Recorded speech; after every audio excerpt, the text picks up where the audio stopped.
அகத்தியமே சத்தியம், சத்தியமே அகத்தியம். வணக்கம் நண்பர்களே, இது அஸ்ட்ரோ சுரேஷ். இன்றைக்கி நம்ம பார்க்க போகிற ஒரு ஜோதிட பதிவு என்ன அப்படின்னா, திருமணத்தில் 12 பாவங்கள் ஏற்படுத்தக்கூடிய விளைவுகள் என்ன அப்படிங்கிறத பற்றி நம்ம பார்க்க போகிறோங்க. பொதுவாக திருமணம் அப்படின்னாலே நம்ம 7ஆம் பாவத்தை மட்டும் பார்ப்போம். 7ஆம் பாவத்தை மட்டும் பார்க்கக்கூடாது. அதோட அந்த 12 பாவங்களும் எந்த விதத்தில் அதை திருமண வாழ்க்கையை முடிவு செய்ய போகுது அப்படிங்கிறத நீங்கள் தெரிந்து கொள்ள வேண்டும். அதற்கான இந்த ஜோதிட விதிகளை நான் இங்கே உங்களுக்கு கொடுக்குறேன். சிலருக்கு திருமண வாழ்க்கையில் பார்த்தீங்க அப்படின்னா ஒரு சண்டை சச்சரவோடு இருக்கும், பாசமாக இருப்பாங்க, திருமணத்துக்கு அப்புறமும் லவ் பண்ணிகிட்ருப்பாங்க, இல்லை பிரிவதற்கு வாய்ப்புகளை அது கொடுக்கும். இதற்கு காரணம் 7ஆம் பாவம் மட்டும் கிடையாது, மீதி இருக்கிற 12 பாவங்களும் ஏதோ ஒரு விதத்தில் அங்கே தொடர்பு கொள்ளுது அப்படிங்கிறது தான் அர்த்தம். 7ஆம் பாவத்தில் 12 பாவங்களுடைய இம்பேக்ட் கண்டிப்பாக இருக்கும். இப்போது ஒரு எக்ஸாம்பிள் நம்ம பார்ப்போமே. லக்னபாவமும் 7ஆம் பாவமும் ஒருத்தருக்கு இணைவு பெற்றிருக்குன்னு வச்சுங்களேன். இல்லை லக்னாதிபதி 7ஆம் பாவத்தில் இருக்கார், 7ஆம் அதிபதி லக்ன பாவத்தில் இருக்கு. இப்படி இந்த காம்பினேஷன் எடுத்துக்க. நான் சொல்கிறது லக்னபாவமும் 7ஆம் பாவமும் இணைவு பெற்றிருந்தால், இல்லை 2ஆம் பாவமும் 7ஆம் பாவம் இணைவு பெற்றிருந்தால் அப்படின்னு சொல்கிறப்போ நீங்கள் அந்த அதிபதிகள் சேர்க்கை, இந்த அதிபதி அங்கே 7ஆம் அதிபதி இங்கே அப்படிங்கிற மாதிரி எடுத்துக்கங்க.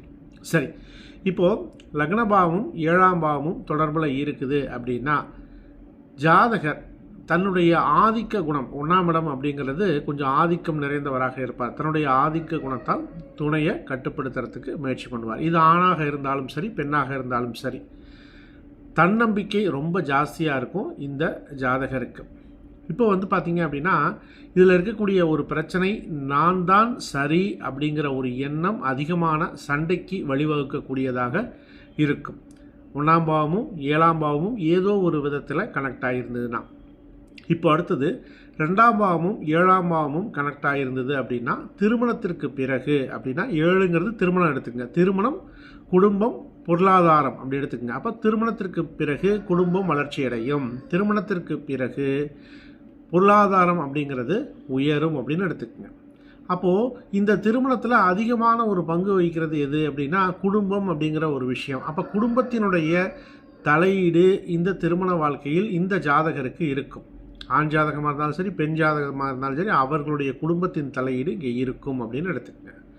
அடுத்து 3ஆம் பாவமும் 7ஆம் பாவமும் கனெக்ட் ஆகுது அப்படின்னா, அதாவது கம்யூனிகேஷனை பொறுத்த வரைக்கும் வெளிப்படையாக 2 பேருமே இருப்பாங்க, வெளிப்படையாக இருப்பாங்க. நண்பர் மாதிரியான ஒரு அமைப்பு தான் இந்த திருமண வாழ்க்கையில் இருக்கும்.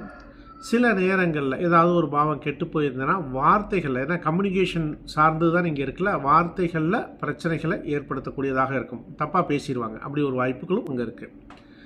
4ஆம் பாவமும் 7ஆம் பாவமும் கனெக்ட் ஆகிருக்குது அப்படின்னா உங்களுடைய 4ஆம் இடம் என்பது தாயாரை குறிக்கக்கூடியது, 4ஆம் இடம் என்பது வீட்டினை குறிக்கக்கூடியது, 7 திருமணம் பார்ட்னரை குறிக்கக்கூடியது. அப்போது 7-4 தொடர்புங்கிறப்போ உங்களுடைய வாழ்க்கை துணை தாயார் போல் உங்களை பார்த்து கொள்வார் அப்படின்னு எடுத்துக்கலாம். வாழ்க்கை துணையால் மன நிறைவானது ஏற்படும் அப்படின்னு எடுத்துக்கலாம். ஏதாவது ஒரு கிரகம் கெட்டு போயிருக்குன்னு வச்சுங்களேன் இதில், அப்போது எமோஷ்னலான நிறைய விஷயங்கள் இங்கே நடந்து கொண்டே இருக்கும். அதனால் ஸ்ட்ரெஸ் ஏற்படுவதற்கு வாய்ப்புகளும் இங்கே உண்டு. நான் சொல்லக்கூடிய இந்த இணைவுகளில் இப்போ உங்களுக்கு பார்த்தீங்கன்னா நெகட்டிவான என்ன விஷயமும் அங்கே இருக்குது அப்படிங்கிறதையும் சேர்த்து தான் சொல்லிகிட்ருக்கேன். 5ஆம் பாவமும் 7ஆம் பாவமும் கனெக்ட் ஆகுது, 5-7 கனெக்ட் ஆகுது அப்படின்னா காதலித்து திருமணம் செய்து கொள்வதற்கான வாய்ப்புகளை அது கொடுக்கும். வாழ்க்கையில் ரொம்ப ஒரு டூர் போகிறது, ரொமான்ஸ் அதிகமாக இருக்கும், இப்படிலாம் எடுத்துக்கங்க. 5-7 கனெக்ட் ஆச்சு அப்படின்னா இதில் இருக்கக்கூடிய ஒரு பிரச்சனை என்ன அப்படின்னா ஈகோ கிளாஷ் ஆகிறதுக்கு வாய்ப்புகளை கொடுக்கும். அடுத்து 6ஆம் பாவமும் 7ஆம் பாவமும் கனெக்ட் ஆகிருக்கு, 6-7 கனெக்ட் ஆகிருக்கு அப்படின்னா வாழ்க்கையில் நிறைய ஸ்ட்ரகிள் இருக்கும். திருமணம் தாமதம் நடக்கிறதுக்கு வாய்ப்புகள் உண்டு. திருமணத்துக்கு முன்னாடி நிறைய சண்டை சச்சரவுகளை இவங்க சந்திக்கக்கூடிய அமைப்பும் இங்கே இருக்குது. திருமணத்துக்கு அப்புறமும் பார்த்திங்கன்னா சண்டை இல்லாமல் பார்த்துக்கொள்வது நல்லது. ஏன்னா சண்டை, வழக்கு, பிரிவு இது எல்லாமே ஏற்படுத்தக்கூடியதாக இருக்கும் இந்த 6-7 கனெக்ட். 7ஆம் அதிபதி 7ஆம் பாவத்திலேயே இருக்குது அப்படின்னா வாழ்க்கை துணை பார்த்திங்க அப்படின்னா அவங்களுடைய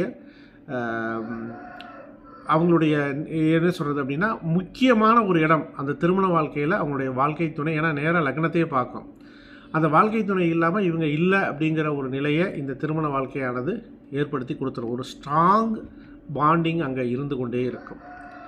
7-8 சரிங்களா. 7, 8 தொடர்பு அங்கே இருக்குது அப்படின்னா 8ஆம் இடம் என்பது உங்களுடைய வாழ்க்கை துணையினுடைய பணத்தினை குறிக்கக்கூடியது, வாழ்க்கை துணையினுடைய குடும்பத்தை குறிக்கக்கூடியது. 7, 8 கனெக்டாக இருக்குன்னா வாழ்க்கை துணை மூலமாக வருமானம் இருக்கலாம், வாழ்க்கை துணையின் குடும்பத்தாருடன் ஒரு எப்படி சொல்கிறது கொஞ்சம் சண்டை சச்சரவுகளும் இருக்கும், அவர்கள் மூலம் ஆதாயமும் இருக்கும் அப்படின்னு எடுத்துக்கங்க.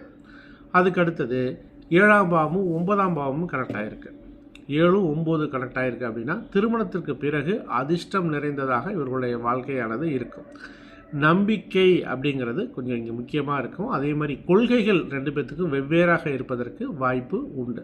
திருமணத்துக்கு பிறகு வாழ்க்கை உயரும், ஆனால் கொள்கைகள் வேறுபட்டு இருக்கிறதுனால கொஞ்சம் பிரச்சனைகளையும் இவர்கள் சந்திப்பார்கள். அடுத்து 7ஆம் பாவமும் 10ஆம் பாவமும் கனெக்டாக இருக்குது அப்படின்னா தொழிலில் பார்த்தீங்க அப்படின்னா வாழ்க்கை துணை வந்த பிறகு தொழில் அமையலாம், தொழிலில் growth இருக்கிறதுக்கு வாய்ப்பு உண்டு.